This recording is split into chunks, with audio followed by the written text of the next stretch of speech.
সামনেই বিপত্তারিণী পুজো। এই নিরামিষ পদটি বানিয়ে লুচির সাথে কিন্তু পরিবেশন করতে পারেন নিজেদের পাতে। পনিরের রেসিপি সর্ষে পোস্ত পনির। নমস্কার বন্ধুরা, মাই সিম্পল লাইফস্টাইল ব্লগে স্বাগত জানাই। আমি এখানে বড় বড় টুকরো করে পনিরগুলো কেটে নিয়েছি। বা পনিরের মধ্যে কিছু মশলা আমি মাখাবো। 1 টেবিল চামচ লঙ্কা গুঁড়ো, 1 টেবিল চামচ হলুদ গুঁড়ো, 1 টেবিল চামচ বিট লবণ, 1 টেবিল চামচ গোলমরিচ গুঁড়ো, আর দিয়ে দেবো 2 টেবিল চামচ সর্ষের তেল। দিয়ে ভালো করে এই মশলাগুলো পনিরের গায়ে ভালো করে মাখিয়ে নেব।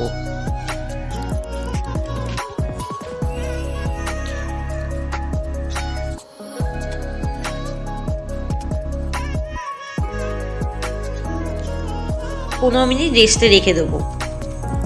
এরপর একটি মিক্সারের বাটিতে দিয়ে দেবো 1 টেবিল চামচ কালো সর্ষে, 3 টেবিল চামচ পোস্ত। প্রথমে ড্রাইভাবে ব্লেন্ড করে নেবো, তাহলে মিক্সারে খুব ভালোভাবে বাটা যায়। দেখুন বেশ গুঁড়ো গুঁড়ো হয়ে গেছে। এরপর দিয়ে দেবো 6টা কাঁচা লঙ্কা আর 1 টেবিল চামচ সর্ষের তেল আর হাফ কাপ জল দিয়ে ভালো করে বেটে নেব।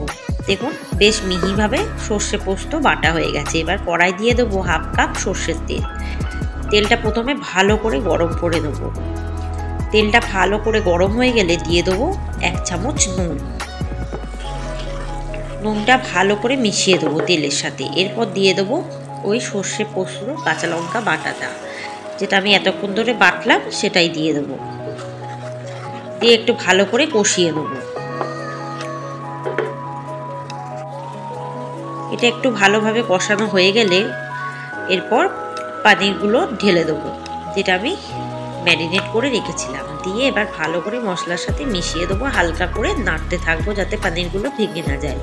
যেহেতু পনিরগুলো ভাজা হয়নি তাই ভেঙে যাওয়ার সম্ভাবনা থাকে, তাই এভাবে হালকা হালকা করে রান্না করবো এটাকে। এরপর দিয়ে দেবো ধনেপাতা কুচি,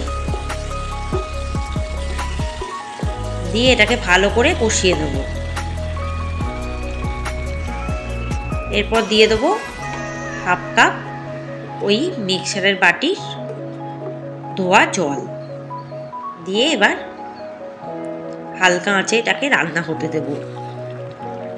এরপর দিয়ে দেবো 1 চামচ স্বাদের জন্য চিনি। এবার 15 থেকে 20 মিনিট এভাবে রান্না করব। একটু উল্টে পাল্টে দেবো মাঝে মধ্যে। আর গ্রেভিটা একটু মাখা মাখা করতে একটু বেশ কিছুক্ষণ রান্না করতে হবে। আর নুনটা অবশ্যই নিজেদের স্বাদ অনুসারে চেক করে নেবেন। দিয়ে দেবো 2 টেবিল চামচ লঙ্কার কুচি। দিয়ে এটাকে লো আছে এটাকে রান্না করব প্রায় 15 থেকে 20 মিনিট ধরে।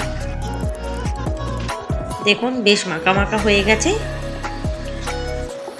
এরপর একটু পনিরগুলো উল্টে পাল্টে দেবো। আরও 15 মিনিট এটাকে হালকা আছে রান্না করব। দেখুন বেশ মশলাটা মাখা মাখা হয়ে এসছে। এবার জাস্ট আমি সার্ভ করব গরম গরম ভাতের পাতে। এটা রান্না করতে পারেন বা নিরামিষের দিনে বিপত্তারিণীতে লুচির সাথেও এই পদটি পরিবেশন করতে পারেন। পনিরের রেসিপি সম্পূর্ণ নিরামিষ। এটা কিন্তু ভাতের সাথেও আপনারা রান্না করতে পারেন। ওপর থেকে একটু ধনেপাতা কুচি ছড়িয়ে দেবো। দারুণ লাগবে রেসিপিটি। কেমন লাগলো জানাতে ভুলবেন না। ভালো লাগলে চ্যানেলটিকে সাবস্ক্রাইব করবেন, বেল আইকনে ক্লিক করবেন যাতে ভিডিও ছাড়ার সাথে সাথে আপনাদের কাছে পৌঁছে যায়। ধন্যবাদ।